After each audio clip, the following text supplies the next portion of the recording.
مع المؤمنين وسوف يؤتي الله المؤمنين أجرا عظيما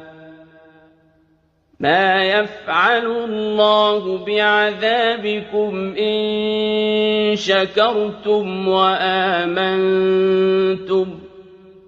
وكان الله شاكرا عليما لا يحب الله الجهر بالسوء من القول إلا من ظلم